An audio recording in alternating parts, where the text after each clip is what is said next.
Last week I talked about the incredible discovery that there are actually more than 50 good DOS games. Shocking, I know, and how many things have conspired together to make it exceptionally difficult to sit down and play one of those games in a glorious decade we're suffering through, called the 2020s. A lot of the reasons that you can't just pick up an old game from the 80s and enjoy it amount to difficulties in acquisition, distractions from other more interesting titles, or life-related things like being sick for over a week solid from some stupid illness. Even if you get past all of those, you still have a potentially enormous backlog of games from the 90s to present day that you might want to play instead. Many of them but a click away and far superior on a technical level. So let's talk about those hurdles some more. The average PC gamer is now 38, and while back in the good old days that usually meant they had a wife, 3 children and a job that could provide them with a triple lock gold plated super pension and enough money left over for annual holidays until their cushy retirement when they become a property magnate millionaire, that's not usually the case anymore. The demographic of people who will sit down and play a computer game has changed,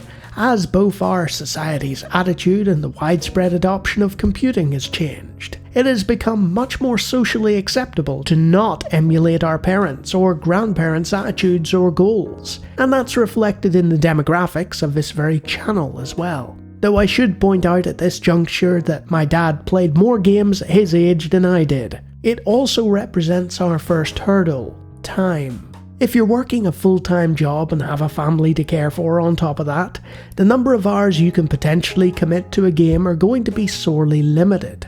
That means when you do get the chance to play a game, you'll want the barriers of entry to be low, as you've already negotiated the time constraints in order to get to that point. Instead of having to read a manual, learn key commands, configure emulation and set up the game, you want to be able to hit a play button and have on-screen prompts and an easy tutorial do the rest. It's why console gaming, Steam and now mobile gaming have all been so successful. They've capitalized on convenience. Now there are plenty of DOS games on Steam, most of them all wrapped up in an emulator and ready to play with no configuration required, some of them even remastered, but they're a mere sliver of the true catalogue that this venerable old OS boasts. So how can you reconcile having a super busy life with wanting to play some of the more obscure DOS games out there? Well, thanks to things like Exodus, Mister, DOSBox Frontends and many other community projects, it's now reaching the point where you can just hit a few buttons and play a fully configured DOS game. This has completely eliminated the difficulty of acquisition too. This doesn't negate the barrier to entry though, and it's where the first of our mental bridges needs to be constructed over this particular hurdle. Now, since you can only make so much time during your hectic day, I'm not going to talk about time management. Instead, it's about what you do with the time given to you, perfecting the art of delayed gratification. I've talked in the past about how our attention spans and ability to appreciate long-form media have both been gradually eroded by this lovely world we're all living in, where everything must be immediate and now. Well, deferring your enjoyment is counteracting that, where you accept the requirement to learn new controls and systems in order to successfully interact with a game at a later date, rather than diving in and getting it right off the bat. By learning and respecting the intricacies of these older titles, you'll gain a greater enjoyment in the long term than having simplistic controls spoon-fed to you via a tutorial. It requires a significant adjustment, but it's one that's worth making because the payoffs are much sweeter. Now, back in the day, the marketing executives told you which games were going to be amazing and worth playing, and those were often the ones that got all the sales, and subsequently are the ones that will generate the most nostalgia purchases, because that's what so many people do when they buy DOS games. And it's the next hurdle. Even if a player hasn't gone for the path of least resistance, they're far more likely to want to play something comfortable that evokes memories of the past when they have the free time. Gaming is escapism for so many people, a chance to retreat from the pressures of life and be in a place that is elsewhere for a fleeting moment. And what better place to return to than that of your carefree youth, to a time where you could spend endless hours playing whatever took your fancy, guilt-free. How on earth can a contemporary game compare with that? It has all the technological limitations, but none of that fuzzy, warm feeling of the past. And you have to learn an entirely new system on top of that instead of the one you already know from hundreds if not thousands of hours of childhood memories.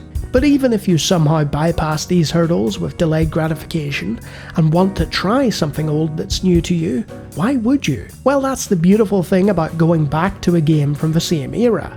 Even though it's not evoking the exact same memories, I've discovered that a lot of these titles are in the same wheelhouse because they're using the same technology and programming methods as your favourites from the past. A tactic that has been successfully leveraged on a commercial level by the indie marketplace, and their absolute love of console retroism.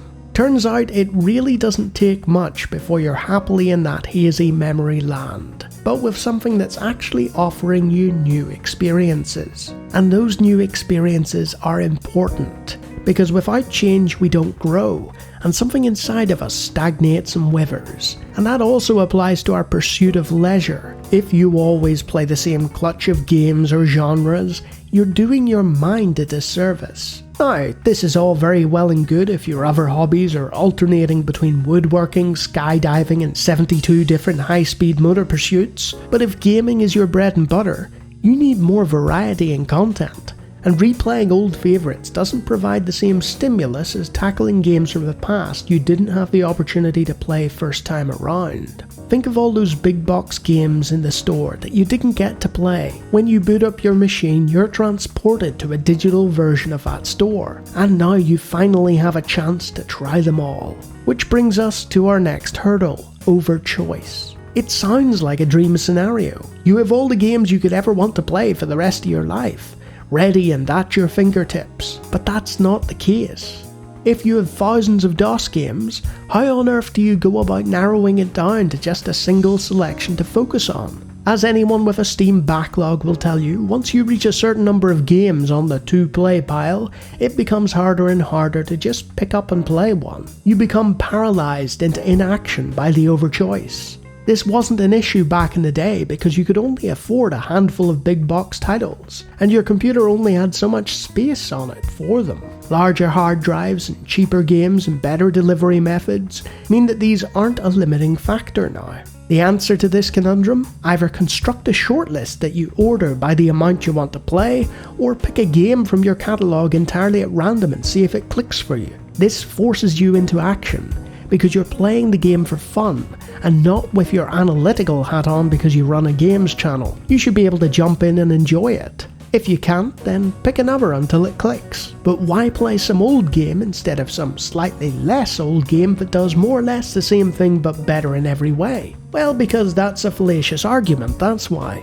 Contrary to popular belief, there are certain DOS games out there that still offer the user unique experiences, not just in terms of presentation, but also gameplay. And it's not just limited to the cream of the crop either. So how do you find these games if they're not advertised and were never that well known to begin with? By randomly playing thousands of them and hoping you come across a good one? Well...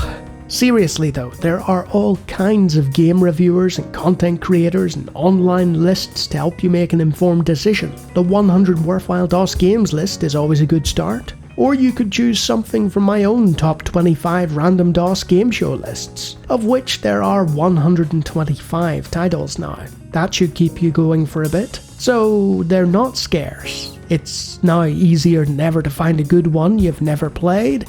They can be played after a few clicks or keyboard presses, and if you make the time, they'll give you more fun than most of the games that came out later. There's never been a better time to be a DOS gaming fan. So beat those hurdles, and go check out those great games you've been missing out on.